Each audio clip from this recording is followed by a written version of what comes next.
My name is Aisha and I'm 67 years old.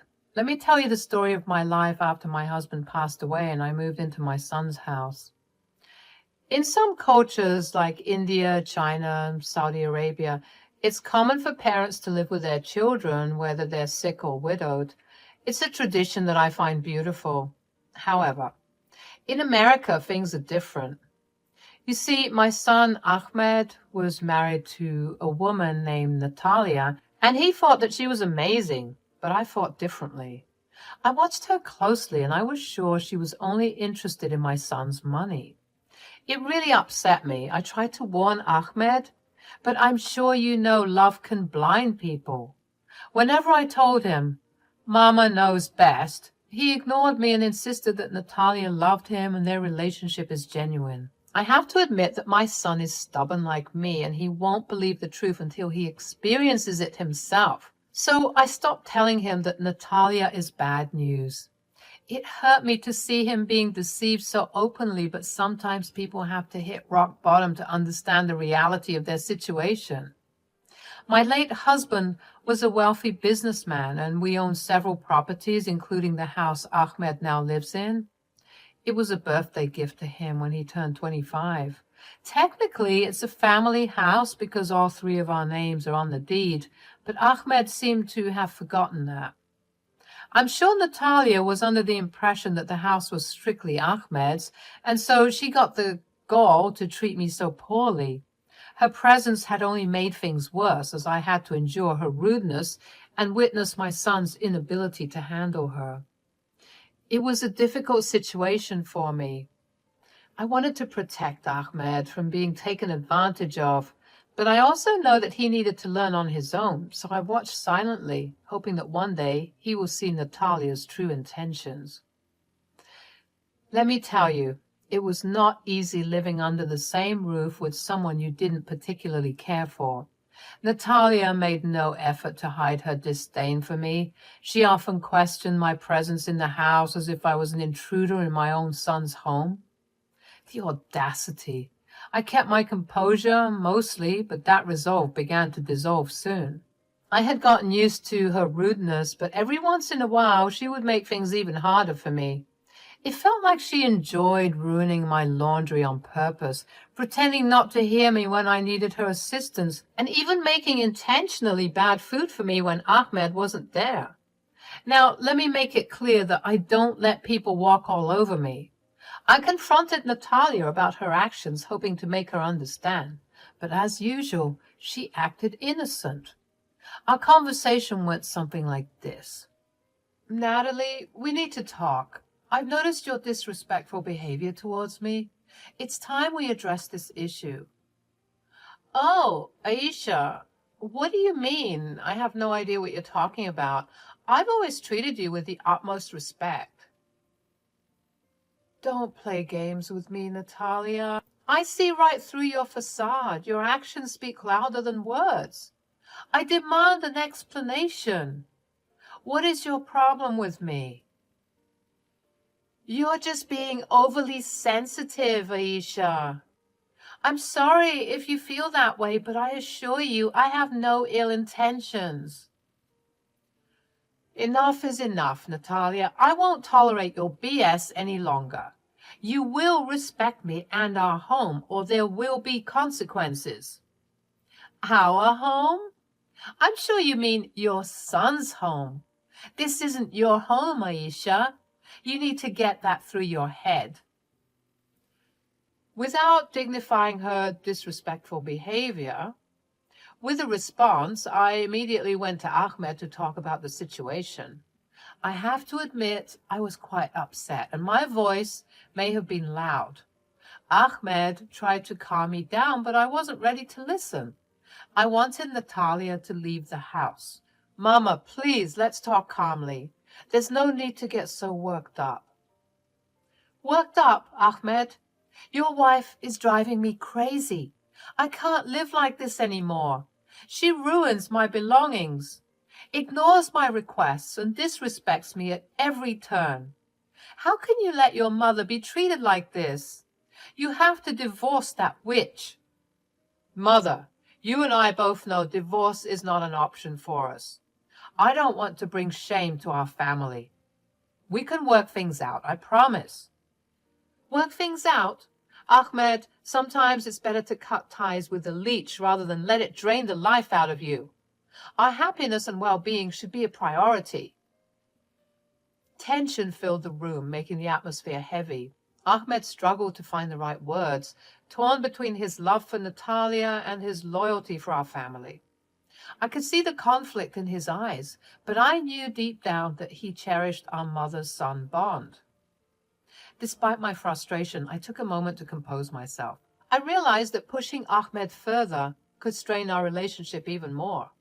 I needed to find another approach to handle this situation, to protect my son without causing irreparable damage. The following day, Ahmed called both Natalia and me to discuss in the living room.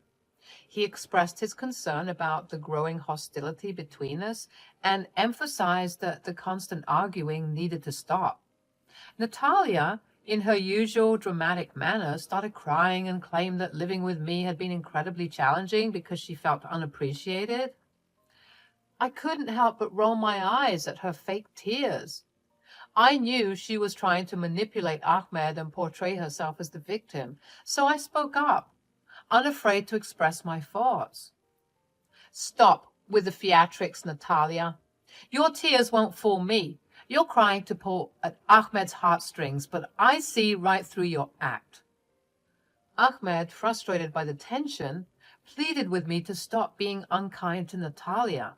However, I stood my ground, firmly stating that Natalia was nothing but a manipulative person after his wealth and that he should seriously consider ending his marriage. Seeing an opportunity, Natalia started crying even harder, which caused Ahmed to raise his voice at me for the first time. He threatened to make me leave if I couldn't behave respectfully. My heart sank as his words stung me deeply. I couldn't believe how much Natalia had influenced him. Feeling a mix of anger and sadness, I impulsively stood up and slapped Ahmed across the face. The room fell silent as tears filled my eyes. Wow, Natalia has truly changed you, hasn't she? You never would have spoken to me like this if she wasn't here. I hope you're happy with yourself. Overwhelmed, I retreated to my room, frantically searching for the important documents left behind by my late husband.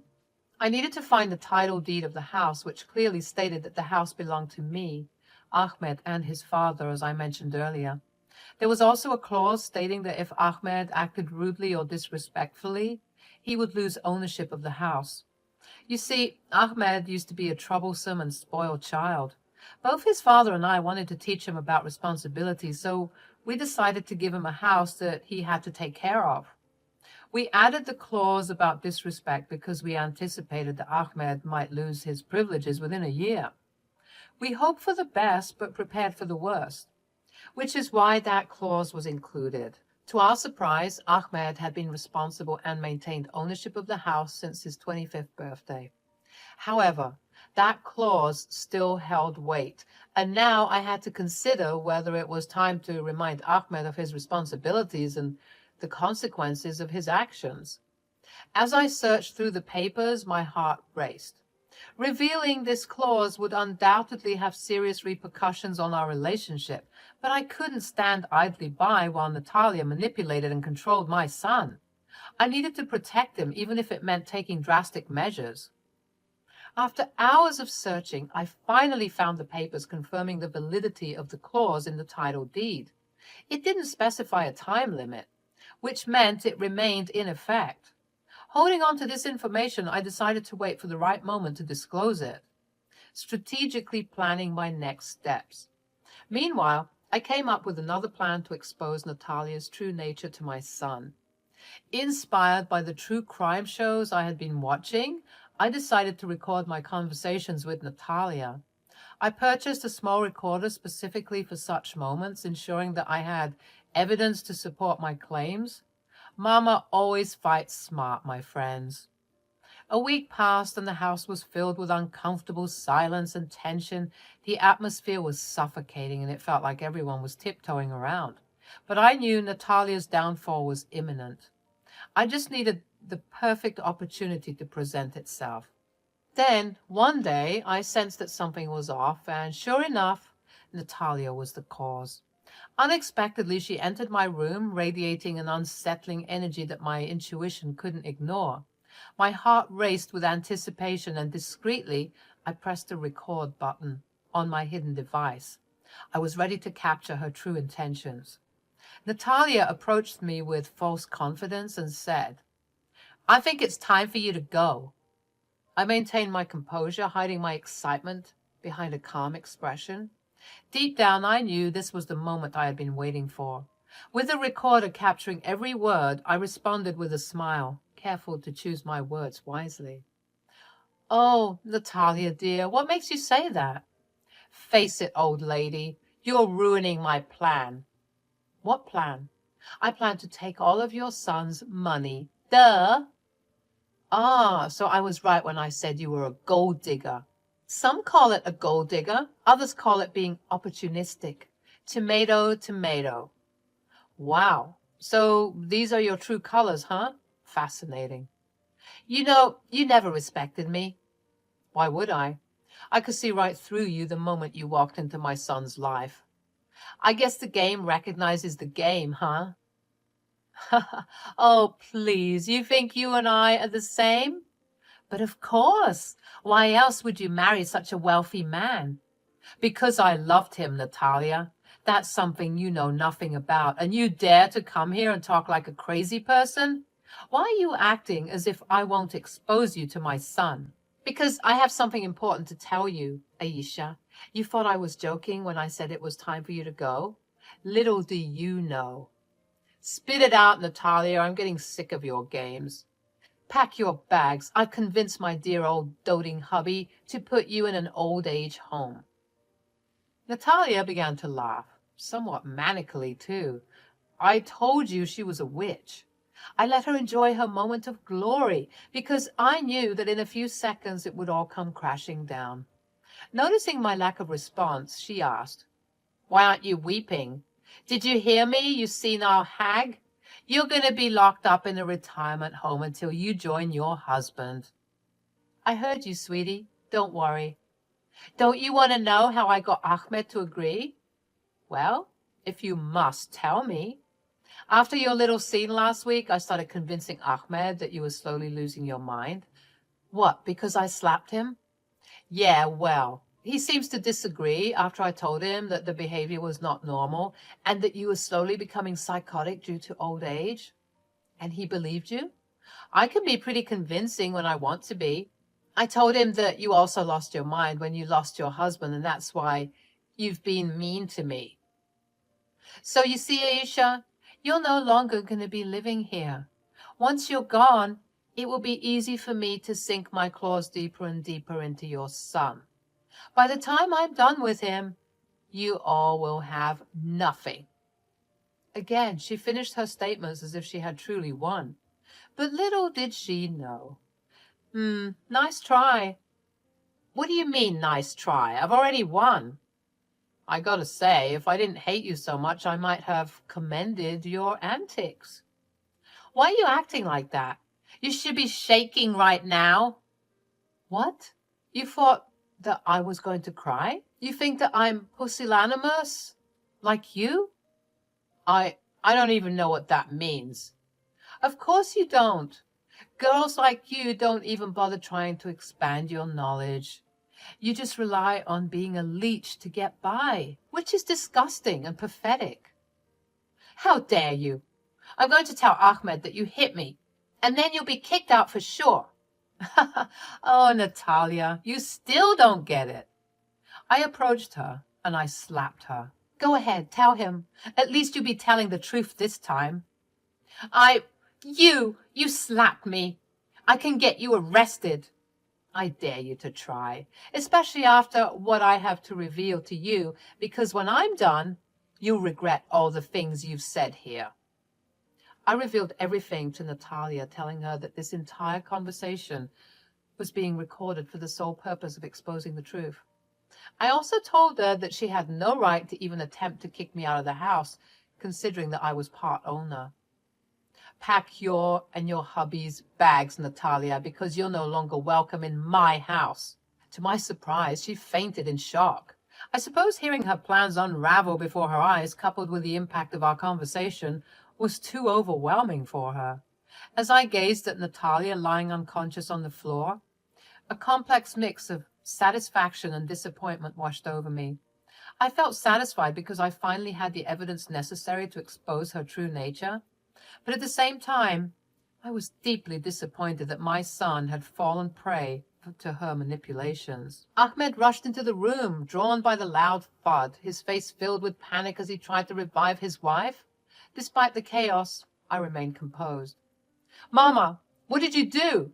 Ahmed, I know you're upset, but please. You're crazy. Aisha was right about you. I should have put you in a home sooner. You're losing your mind. Oh, stop that, will you? Put her in the recovery position and come to me. She'll be fine. I already called the ambulance. Ahmed reluctantly stopped panicking and came over to me. There's something you need to see and hear. Ahmed, still in a state of shock, looked at me with a mix of confusion and concern. What are you talking about, Mama? We need to get Natalia to the hospital. We can't just leave her here. Just as Natalia regained consciousness, confusion and fear crossed her face as she struggled to grasp what was happening. Before she could utter a word, I pressed the play button on the recording device, allowing the incriminating conversation to fill the room. Natalia's lies, schemes, and true intentions were exposed for Ahmed to hear. As the recording played, shock transformed into anger on Ahmed's face. The weight of Natalia's deception sank in, and he directed his gaze at her, a mixture of disappointment and fury evident across his face. How could you do this, Natalia? Oh, the lies, the manipulation. I trusted you, and you played me? Natalia, fully aware of the evidence stacked against her, struggled to come up with a believable response. Her attempts to make excuses faltered in the face of the undeniable truth. Ahmed's voice trembled with a mixture of concern for Natalia and his growing anger as he shouted at her. I watched him, feeling a combination of sympathy and determination in my heart. Ahmed, my son, I'm sorry it all had to come to this. The paramedics arrived and transported Natalia away despite her hurling insults at me and desperately pleading for Ahmed to take her back, a counterintuitive reaction, I must admit. I understood that the journey ahead would be difficult for Ahmed. However, I firmly believed that he needed to learn these lessons on his own, just as I had hoped.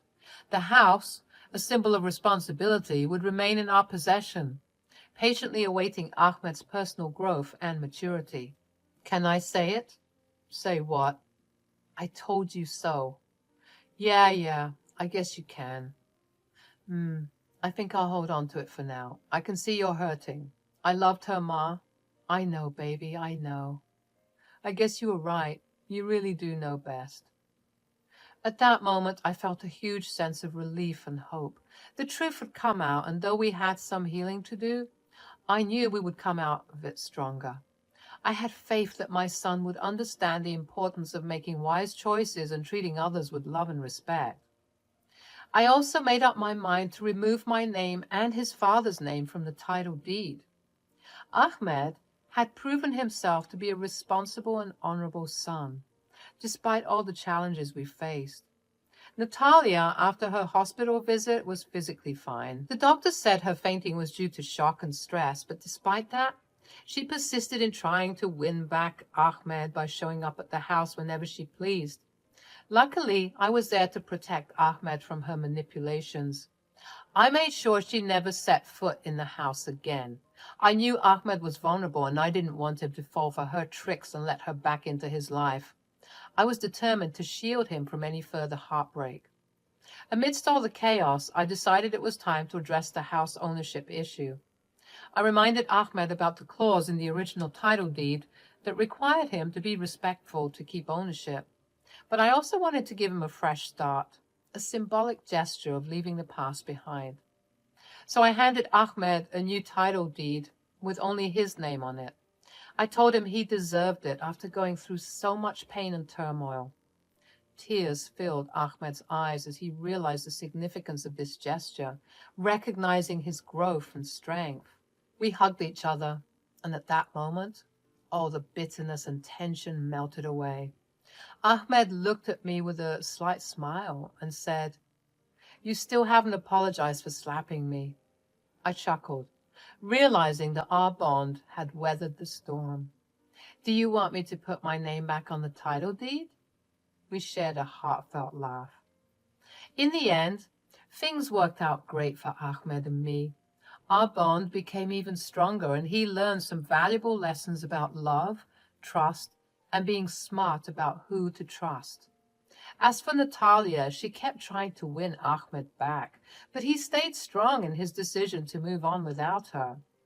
Life went on, and Ahmed thrived, building a new life full of happiness and success.